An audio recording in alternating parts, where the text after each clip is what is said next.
No queremos a la mujer esclava de sus prejuicios, no la deseamos presa codiciable para la explotación del taller. No queremos los derechos de los hombres, que se los guarden.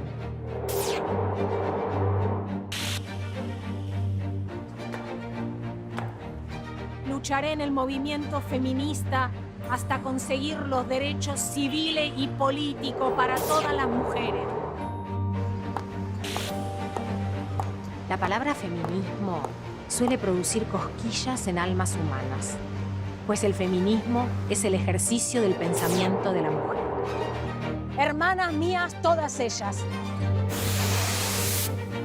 La tierra entera es su patria.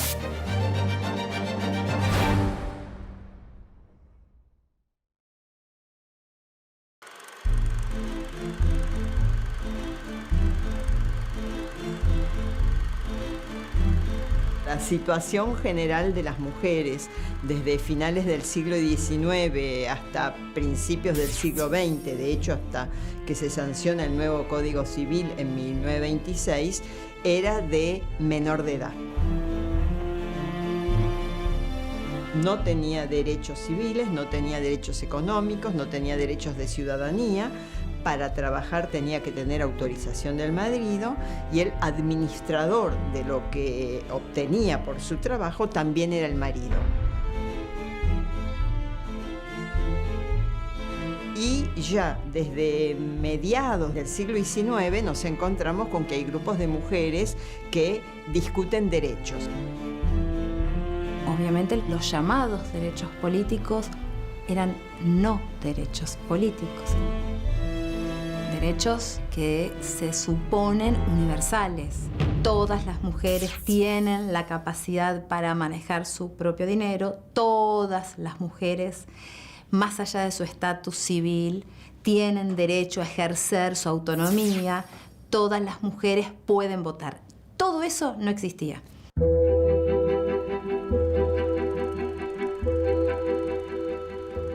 Las mujeres trabajaban, las mujeres debían trabajar, debían muchas veces sostener solas, sin sus maridos, sin hombres, a sus hijos. Y esto marca unas grandes distancias entre el ejercicio concreto de la vida cotidiana y política de muchas mujeres y lo que marcaba la letra de la ley.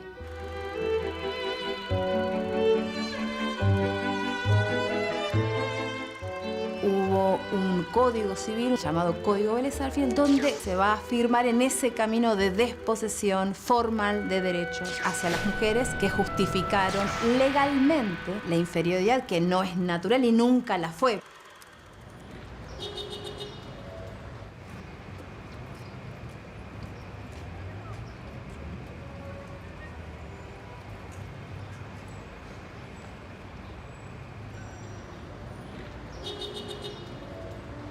La mujer levanta la bandera que tiene los colores del libre pensamiento. La tierra entera es su patria. Violeta Lanteri es una de las mujeres más interesantes que tenemos las feministas para evocar esas trayectorias combativas y a la vez circunscriptas en un periodo de gran adversidad.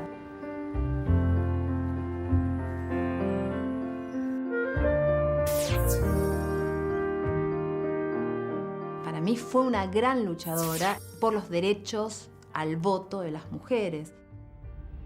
Y ella encaró la tarea directamente de convencer, por un lado, a otras mujeres y por el otro lado, de demandar directamente a los hombres que estaban en posiciones políticas claves, es decir, a los hombres del Estado argentino.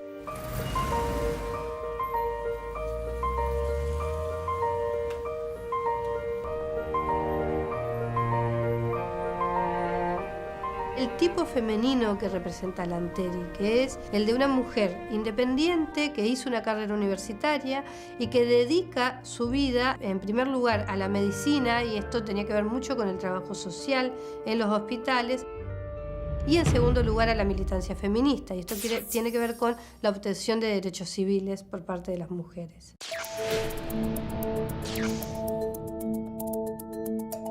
El sufragio femenino comienza, yo casi diría, erráticamente.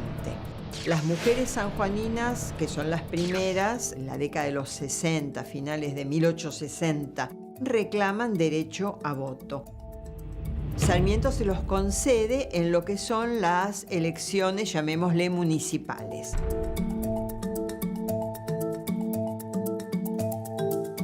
Lo reclaman en otras provincias, se le accede a algunas mujeres, pero no a todas, a aquellas que se consideran, comillas, excepciones, pero no se le da, como decían en aquel momento, al sexo. Y un antecedente fundamental en América Latina es la concesión que hacen los uruguayos de la ley de divorcio y del voto femenino, que son dos leyes fundamentales. Entonces los movimientos bogaban, pero fuertemente por el derecho al voto y fuertemente por la ley de divorcio vincular.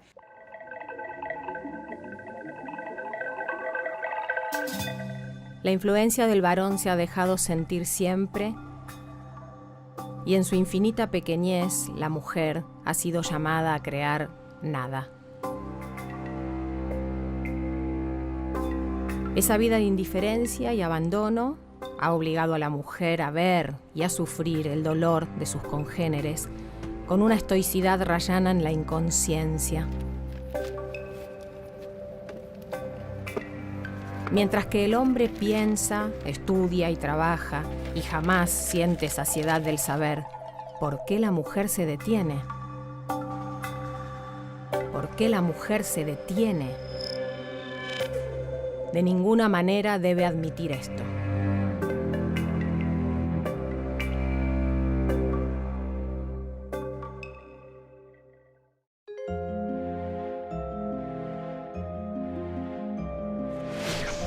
Julieta Lanteri había nacido en Italia, toma nacionalidad argentina porque viene muy pequeñita, como ola inmigratoria, y se le da carta de ciudadanía. Entonces ella, con una carta de ciudadanía, fuerza la votación. Yo tengo carta de ciudadanía, yo puedo votar. Lo cual genera una serie de inconvenientes hasta que sale una ordenanza municipal donde prohíbe que las mujeres voten porque no hicieron el servicio militar. Para que la mujer esté en el Congreso. Señora, para que la mujer esté en el Congreso. Las mujeres tenían prohibido votar, pero no tenían prohibido postularse. ¿Conoces el Partido Feminista Nacional? Esta es como una especie de trampa que encuentra Lanteri. Ella funda el Partido Feminista Argentino, se postula en las elecciones. Las mujeres tenían prohibido votar, pero no tenían prohibido ser elegidas. El argumento era que las mujeres no estaban capacitadas para elegir, capacitadas para decidir, capacitadas para votar. Julieta Lanteri arma una votación para mostrar que eran capaces de elegir, que eran capaces de votar.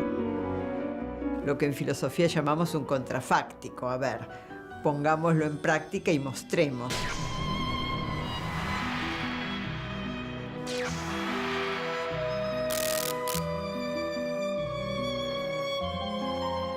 Ahora llamaríamos una performance, es decir, hicieron la performance de esto es una urna, esto es una votación, esta es la capacidad de las mujeres de elegir y de seleccionar y de decidir. Tuvo un éxito bárbaro porque más de 1000 y pico de mujeres fueron a votar. Por lo tanto, estamos en condiciones absolutas de que nos autoricen a votar más allá de todas las restricciones que tenemos hasta ahora.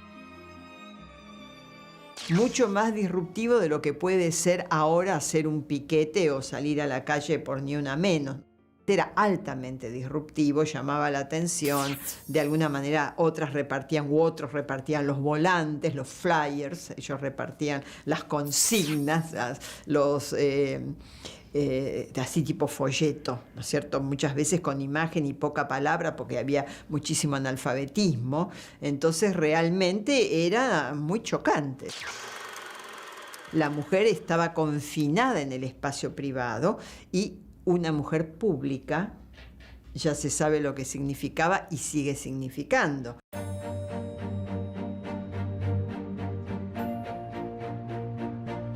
Yo, Giulietta Lanteri, declaro que mis actos son una afirmación de mi conciencia.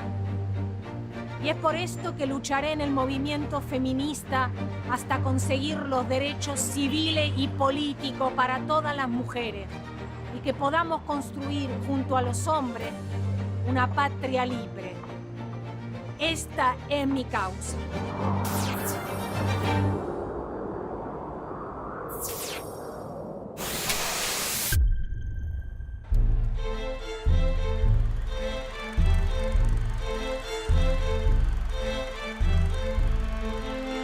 A principios de siglo, las posiciones acerca del activismo de las mujeres, del activismo político y público de las mujeres fue diverso. En primer lugar, hay un sector radicado en los ciertos intelectuales y en la prensa que optó por una posición más, si se quiere, de burla, de inferiorización en términos de estas mujeres que no consiguen marido, estas mujeres que les falta algo, salen a reclamar algo que no les corresponde.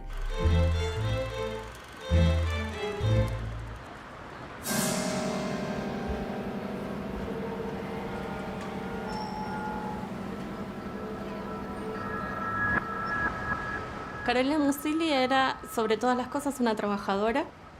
Ella nació en una familia obrera. Su papá era un obrero, tuvo estudios secundarios, pero fundamentalmente fue autodidacta.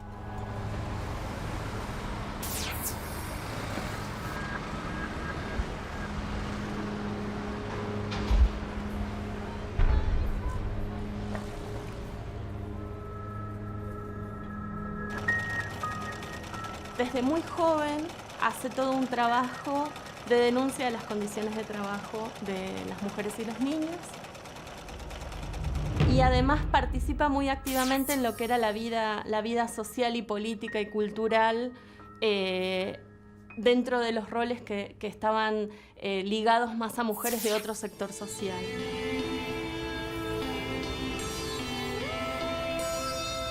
No queremos a la mujer esclava de sus prejuicios. No la deseamos presa codiciable para la explotación del taller.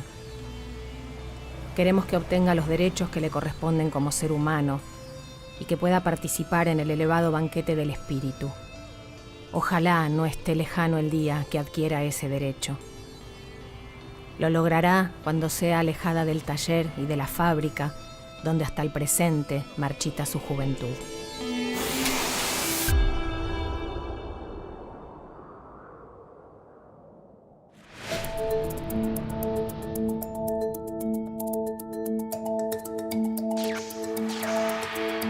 Cuando se habla de Carolina Musili o de Gabriela Lapierre de König como agentes del Estado ad honorem,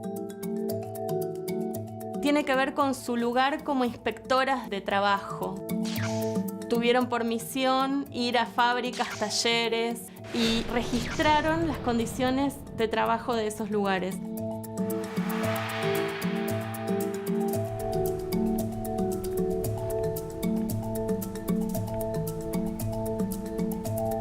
Buen día. ¿A qué hora entras a trabajar? Lo que cuenta Musili en sus informes habla no solo de revisar los libros o de revisar lo que los patrones decían acerca de la situación de sus trabajadoras, sino también de hablar con las trabajadoras, de ver las libretas donde constaba lo que efectivamente les pagaban y de hacer un registro de eso. Ella misma se empleó en comercios para poder vivir en carne propia las condiciones de trabajo sobre las que iba a informar.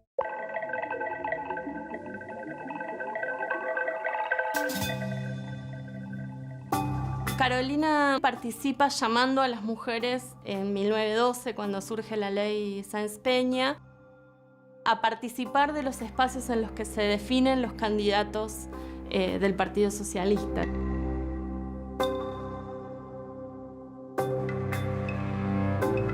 Tiene una intervención bastante importante desde sus notas en La Vanguardia, llamando a las mujeres a estar en las asambleas donde se deciden los candidatos,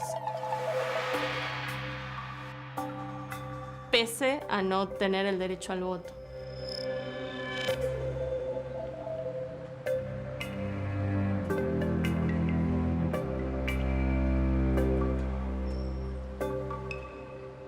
Carolina Musilli se destacaba por criticar explícita y abiertamente a aquellas feministas universitarias o aquellas que planteaban un feminismo desde posiciones privilegiadas de la vida social. Y eso es muy importante para un momento donde los sectores de ese incipiente movimiento de mujeres también estaban atravesados por la clase social.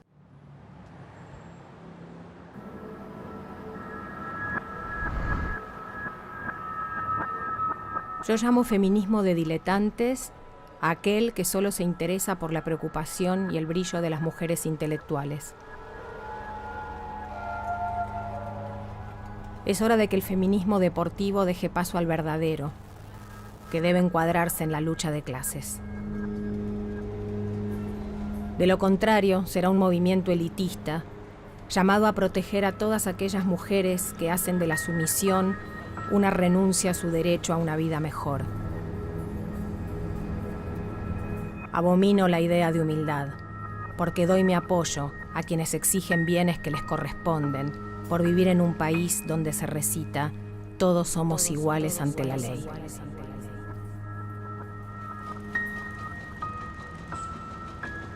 Carolina fallece en la ciudad cordobesa de Vialema-C porque padecía tuberculosis. Se cree que esa tuberculosis es fruto de sus propias condiciones de trabajo, de los espacios obreros por los que ella circulaba. Es algo así como morirse como vivió.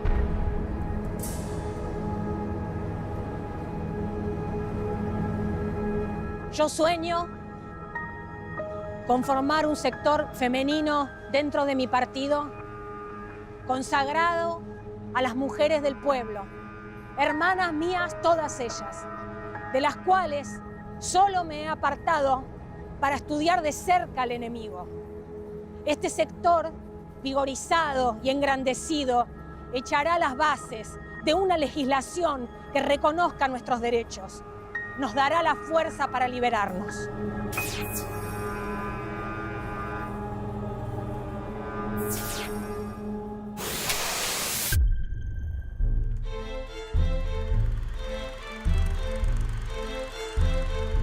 Cada década, en unas coyunturas políticas, no solamente locales, sino también transnacionales, van modificando, van resignificando la agenda de las feministas. En algunos momentos, la lucha por el sufragio va a ser una lucha que divida, pero también reúna a diferentes colectivos y representantes del sufragismo y del feminismo. En los 20 es las demandas por la reforma del Código Civil, ¿sí? El ganar estatus frente a lo legal. Las mujeres, a partir del Código Civil de 1926, comienzan a figurar como sujeto de derechos. No van a necesitar más la notita firmada por el marido que la autorizaba a trabajar y el marido como administrador de su ganancia, de la ganancia de su trabajo. Todavía no tienen el derecho al voto, pero sí van a tener el derecho a tener autonomía económica.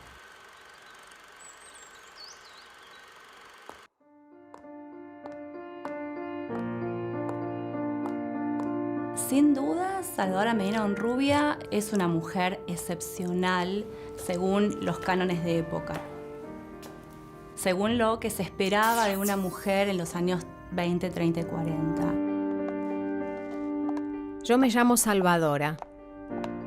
Amo llamarme así. ¿De qué otra manera podría llamarme? Los nombres tienen color. ¿No lo sabía? Yo veo el color de los nombres. El mío es de un color rojo oscuro y brilla demasiado.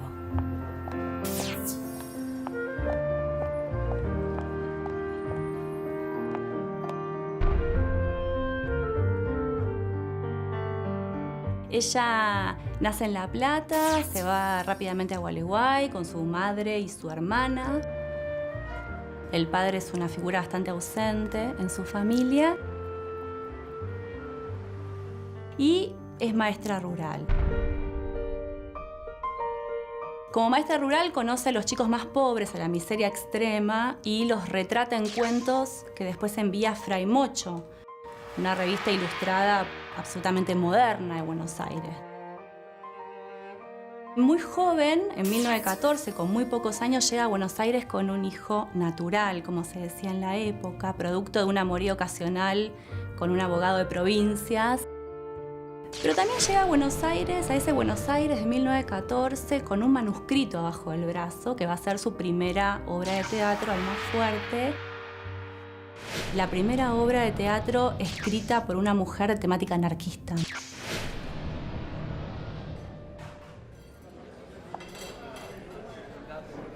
A pesar de ser mujer, me permito el lujo de tener ideas, ¿sabe? Yo tengo ideas boxeadoras. Ideas que se dan directos y crosses y swings con la vida.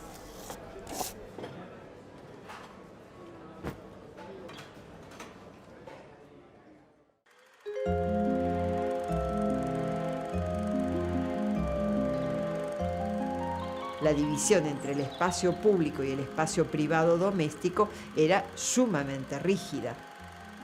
Una mujer que salía del espacio doméstico al espacio público ya de por sí estaba mal mirada. Mucho más si además reclamaba, manifestaba, se dirigía en público. Muchas veces dice la primera que habló en público fue Mengano, Sutana, fue Lanteri, fue Salvadora. No importa quién fue la primera, muchas se atrevieron a desafiar este hecho de que la mujer en público no debía hablar porque el espacio público era un espacio netamente masculino. Aquí estoy con los anarquistas, los que marchan de frente y con el pecho descubierto, arrastrando el peligro, sin importarnos morir por nuestro bello ideal. Yo daré el ejemplo. Y reclamo el derecho de ir con mis compañeros delante de todos, empuñando la bandera roja, que es como el fuego de los corazones.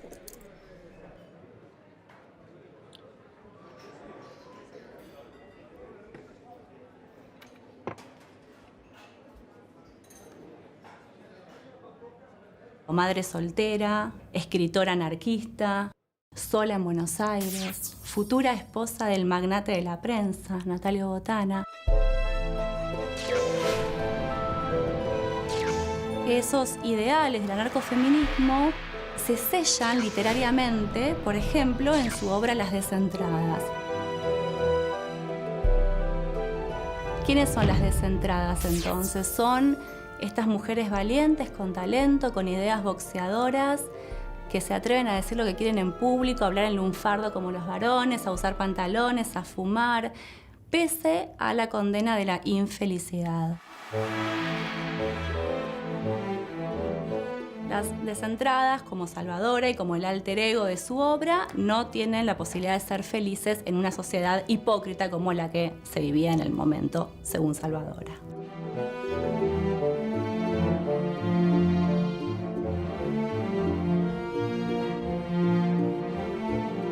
Frente a críticas que recibió, tanto como escritora como arengadora pública, ella elige como modo de expresión el grito que llama el grito triunfal del anarquismo.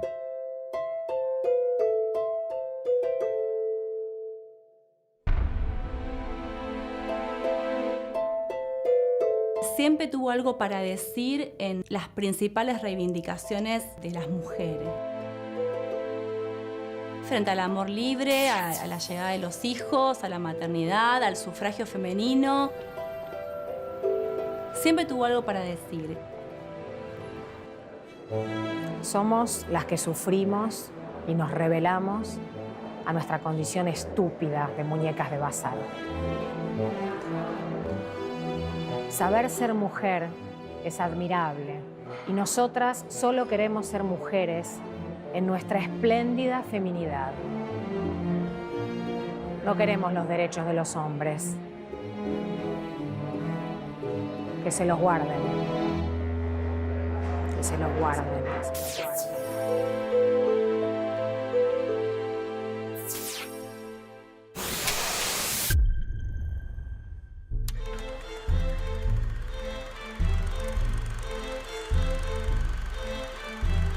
Las mujeres que estaban en el movimiento de mujeres, cuanto menos alta o intelectual era la clase social, más loca se la veía.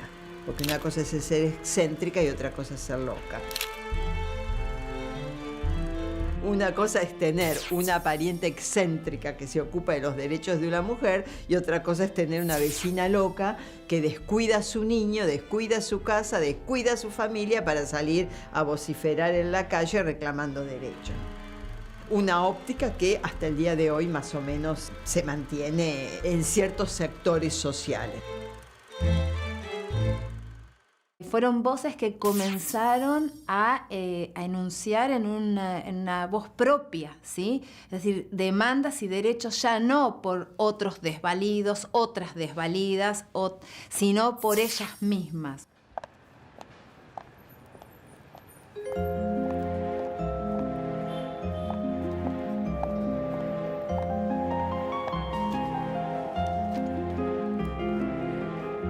Alfonsina Storni fue una poeta, fue una escritora. Yo diría que es una escritora por el hecho de que no solo escribió poesía, sino que también escribió teatro, escribió crónicas periodísticas, escribió diarios de viajes.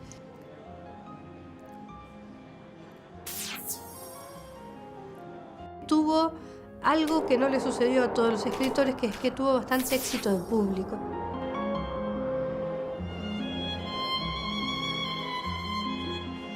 Hay algo que es un dato de la realidad, que es que había pocas escritoras. Efectivamente, eran pocas las escritoras que accedían a lo que sería el ambiente intelectual de la Argentina de los años 20. Eso no significa que no hubiera ninguna, pero sí que quienes estaban eran marcadas con un carácter de excepción. Y ahí había varias mujeres que circulaban. Estaba Alfonsina Storni, estaba Salvadora Medina Rubia. No eran tan pocas, pero sí eran miradas como una excepción. Ella obviamente, por su capacidad intelectual, por pertenecer a grupos intelectuales importantes, recibió mucha protección y mucho cuidado. Pero las mujeres que no podían entrar en esos cenáculos intelectuales sufrían muchísimo. De a poco se va instalando como la poeta. Es la mujer poeta, la poetisa, que en un punto la descalificaba un poco como mujer porque no la ubicaba en el lugar del estrado, digamos, de la poesía. Otro sería el tratamiento que tiene por parte de la crítica literaria o de sus pares. Y ahí empiezan a ser un poco más claramente crueles respecto de ella. No es que se impidiera que las mujeres estuvieran, pero que se quedaran tranquilas.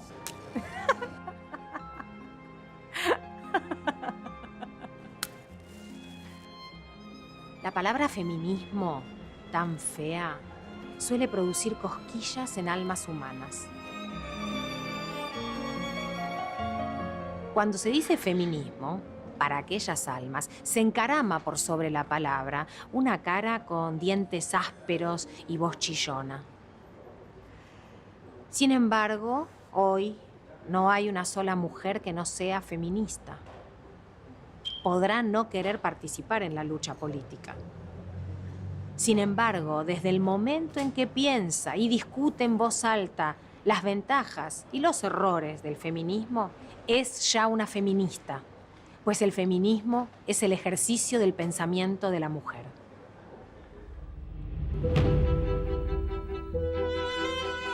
Alfonsina Storni se vincula con el feminismo bastante tempranamente, cuando se empieza a organizar una asociación en pro de los derechos civiles de la mujer en 1919. Ahí es cuando ella integra un grupo en el que también están Elvira Rawson y también está Julieta Lanteri. Alfonsina es amiga de Julieta Lanteri, participa en estos grupos feministas junto con ella y creo que fundamentalmente la admira. Lo que nosotros podemos leer a través de las crónicas es que tiene una gran admiración hacia el trabajo de ella. Cuando vi anunciada la candidatura de la doctora Lanteri, resolví investigar ardida de amor cívico. Anduve, pues, a la pesca del hombrecillo, hasta que tropecé con él y le pregunté: ¿qué opina usted de la doctora Lanteri? Que es fea, me contestó. Todavía me estoy riendo.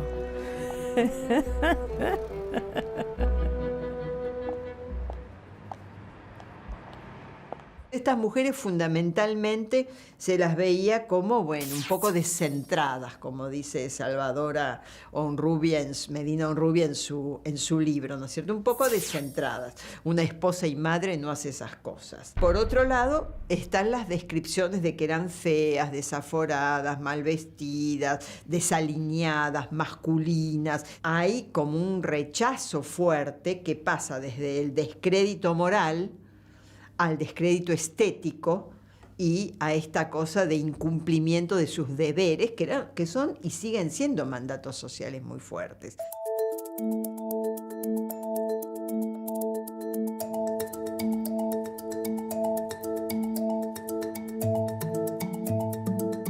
Alfonsina Storni escribe crónicas femeninas, que es un género que predomina bastante en esta época justamente porque se quiere imponer este modelo de mujer doméstica.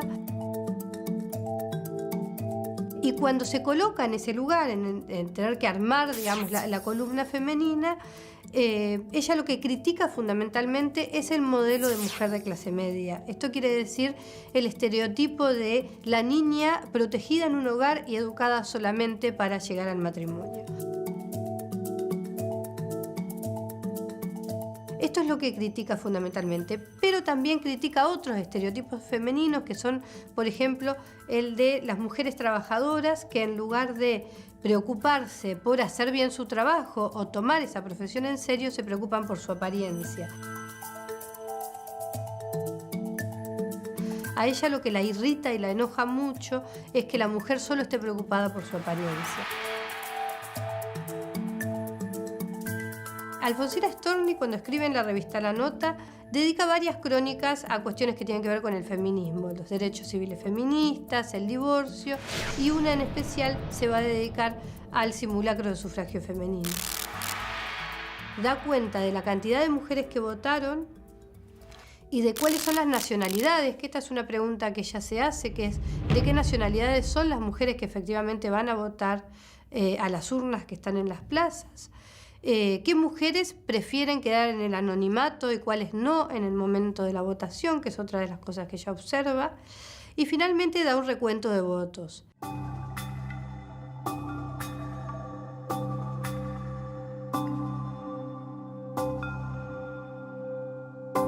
El voto de la mujer hasta ahora no supone una conquista material de verdadero peso. Es sí una conquista moral.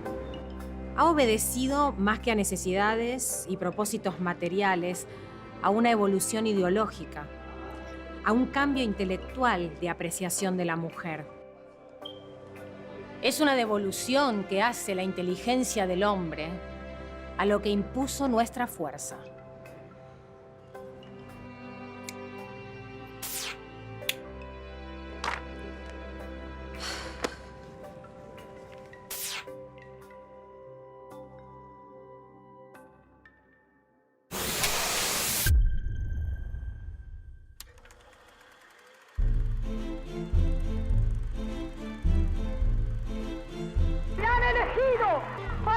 presidir el movimiento femenino peronista. Lo presidiré con abnegación, con amor, tratando de contemplar a todas las mujeres y todas las inquietudes de la patria. Septiembre de 1947 fue un momento que no puede desconocerse para la historia argentina y principalmente para la historia del movimiento feminista en Argentina. Cuajaron trayectorias y luchas que se fueron gestando en las décadas previas. Yo creo que se recoge un trabajo de zapa, digamos así, muy profundo, de muchos años de concientización de las mujeres, apoyados por un movimiento que fue capaz de llegar a las clases más soterradas, cosa que nunca logró del todo el Partido Socialista ni incluso el anarquismo.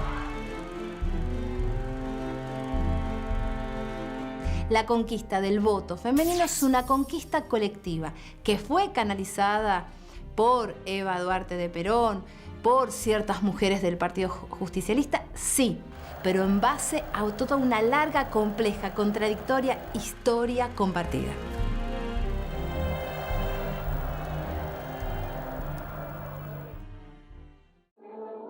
Una sesión trascendental para el destino democrático de nuestra República se llevará a cabo en el Honorable Congreso de la Nación, donde los legisladores discutirán el proyecto de ley sobre sufragio femenino.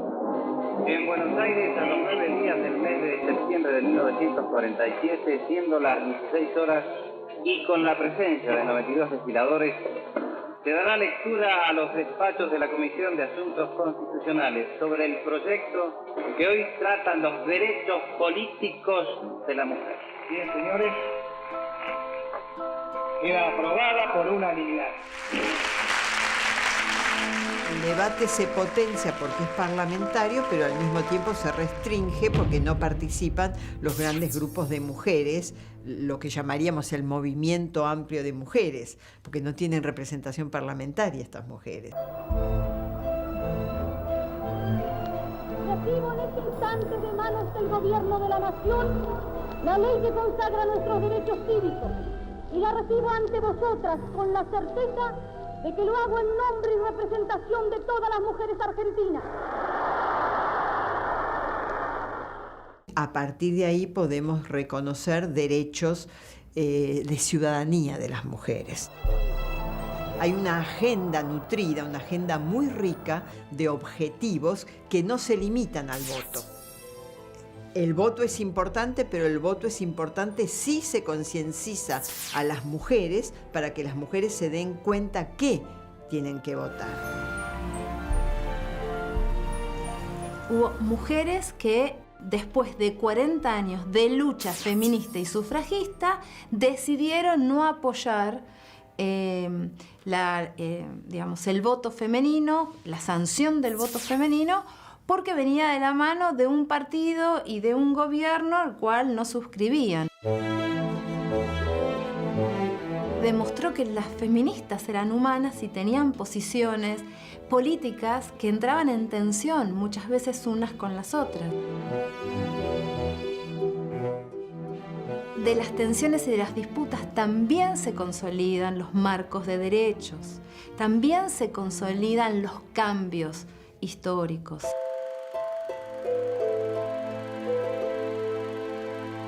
Estas mujeres tenían una agenda muy clara de qué querían obtener, y algunas de esas cosas se han obtenido a finales del siglo XX o principios del siglo XXI. Los derechos civiles se terminan de consolidar como una igualdad de género en 1968, ¿no? O sea, en 1926 se modifica el Código Civil, pero recién en el 68 hay una igualdad plena de todas las mujeres respecto de los hombres. Y después va a venir en los años 80 el divorcio, que por ejemplo Alfonsina Storni en los 20 ya está y es una gran luchadora a favor del divorcio en Argentina, y esto recién va a llegar en los 80, ¿no? Como la patria potestad compartida, por ejemplo, que son discusiones ya de los años 80.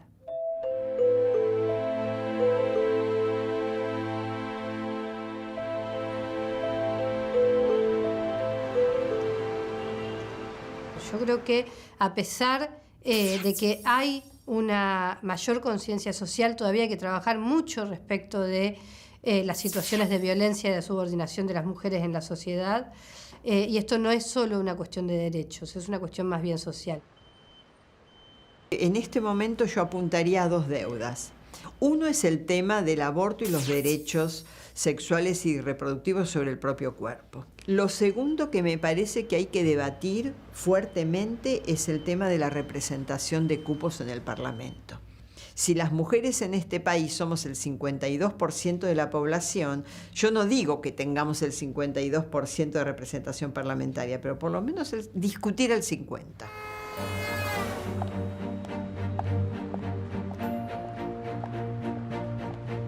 Llegó la hora de que la mujer argentina reconozca que no es inferior al varón, e incluso, si tiene una misión diferente, se le deben restaurar sus derechos civiles y naturales.